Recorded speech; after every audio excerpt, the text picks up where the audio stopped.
National crush Rashmika Mandanna ప్రస్తుతం Chhaava movie promotion లో బిజీగా ఉంది.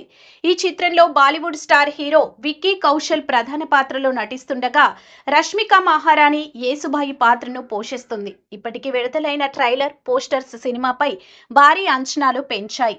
ఈ సినిమాతో రష్మిక మరో భారీ బడ్జెట్ ప్రాజెక్ట్ లో నటిస్తున్నట్లయింది. పాత్రకు న్యాయం చేయడంలో ఎప్పుడూ తక్కువ తీసుకొని రష్మిక చావా కోసం ప్రత్యేకమైన ట్రైనింగ్ తీసుకుందట. అంతేకాదు ఈ చిత్రానికి ఆమె పారితోషికంగా 4 కోట్ల రూపాయలు తీసుకుంటున్నట్లు సమాచారం. విక్కీ కౌశల్ ఈ సినిమాలో ఛత్రపతి సంభాజీ మహారాజ్గా నటించగా ఆయనకు 10 కోట్ల రూపాయల రెమ్యునరేషన్ లభించిందని టాక్. ఇందులో మేఘల్ షాహీన్ షా ఔరంగజేబ్ పాత్రలో సీనియర్ నటుడు అక్షయ్ ఖన్నా కనిపించనున్నాడు.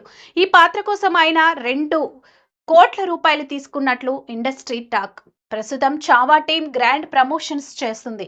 ఫ్యాన్స్ కూడా సినిమాపై భారీగా ఆసక్తి చూపుతున్నారు.